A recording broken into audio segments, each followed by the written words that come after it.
Ce qu'il se cache derrière la chute d'hier est bien plus sombre qu'il n'y paraît. Les crypto-monnaies qui ont le plus perdu ont tout un point commun. Et on va voir ça ensemble dans cette vidéo. Sous les yeux, tu as le portefeuille de DCG, pour Digital Currency Group. Alors ça te dit probablement rien et c'est normal. DCG, c'est donc une société de capital risque, les fameux VC ou venture capitalistes. Et eux sont spécialisés sur le marché des crypto-monnaies. Tu ne la connais probablement pas sous le nom de DCG, tout simplement parce qu'elle a plusieurs filiales qui, elles, sont connues. Il y a Coindesk, qui est un site de news. Il y a également Foundry Digital, qui fournit les ressources pour maintenir et sécuriser des réseaux décentralisés, mais ce ne sont pas ces entreprises-là qui nous intéressent aujourd'hui. On va plutôt regarder du côté de Genesis et Grayscale. Genesis, il faut les voir un petit peu comme les échanges des institutions. D'après DCG, c'est même le plus grand gestionnaire de monnaie numérique au monde. Et son produit d'investissement le plus connu, c'est le Grayscale Bitcoin Trust, autrement dit le GBTC. On a probablement déjà entendu parler et on va en parler un petit peu dans cette vidéo. Parlons donc du GBTC. Donc là, on est sur le site de Grayscale et le GBTC, c'est un de leurs produits d'investissement. C'est un produit dérivé qui est censé suivre le cours du Bitcoin. C'est donc un produit dans lequel tu peux investir. Alors il faut un investissement minimum de 50 000 $. Et si tu investis ces 50 000 $ là, ils sont utilisés pour acheter du Bitcoin et le Bitcoin est stocké. Rien de plus, rien de moins. Et en quoi ça semble être intéressant? Alors du coup, pourquoi c'est plus intéressant que d'acheter du Bitcoin? Pourquoi les gens font ça? Parce que mine de rien, à l'heure actuelle, ils ont quand même 11 milliards sous gestion. Ça fait quand même un sacré paquet de thunes. Bien l'idée, c'est que ça s'adresse pas aux gens comme toi et moi qui vont s'intéresser à la crypto, qui vont rentrer dans l'écosystème, plutôt à des personnes qui n'ont pas les compétences techniques et qui veulent une solution simplifiée avec un investissement comme ça se faisait au siècle dernier. Je caricature un petit peu. Et ce qui est très pratique, triple guillemets, avec leur système, c'est que la personne qui va acheter avec eux n'a pas besoin de venir stocker du Bitcoin. Évidemment, comme tu t'en doutes, c'est pas gratuit de faire de la gestion du Bitcoin.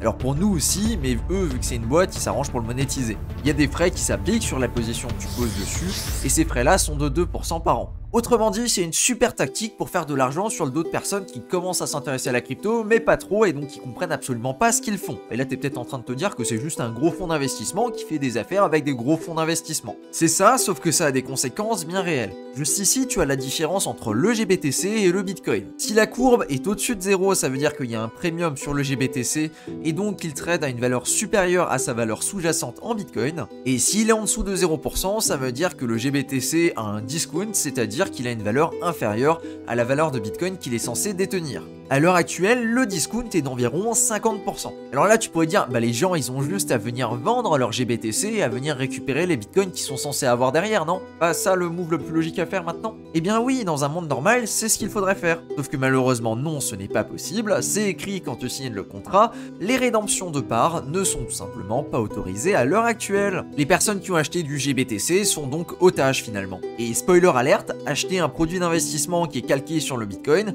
ce n'est pas acheter du Bitcoin.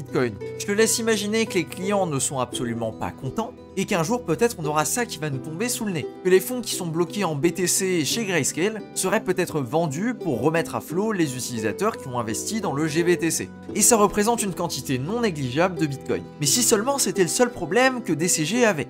On peut également regarder du côté de Genesis, du coup qui fait partie du même groupe.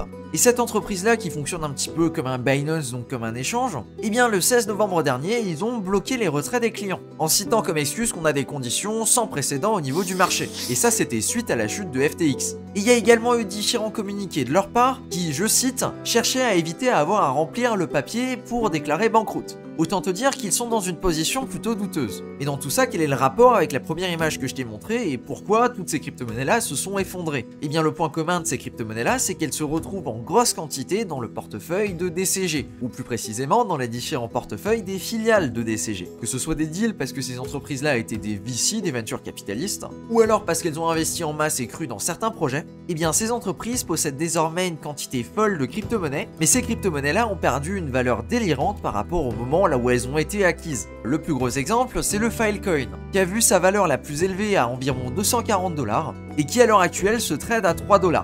On est clairement à indiviser par 50, 60, 70. Et toute la supply de cette crypto-monnaie n'est même pas encore en circulation. Pour te donner un ordre d'idée, il n'y a que 15% des Filecoins qui sont sur le marché. Imagine juste ce qui va se passer quand il y en aura encore plus qui vont débarquer. Sachant que ces crypto-monnaies qui ont le plus baissé ces dernières 24 heures coïncident avec les crypto-monnaies qui sont dans le portfolio de DCG, c'est très probable que ce soit DCG qui commence à vendre. Ce qui nous prépare potentiellement à de mauvaises nouvelles qui ne devraient pas tarder à tomber, et on en saura probablement plus dans les semaines à venir.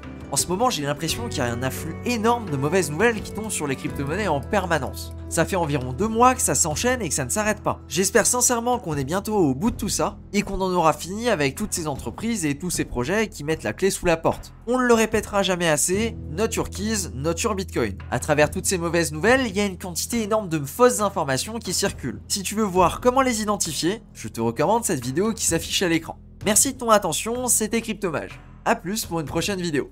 Ciao!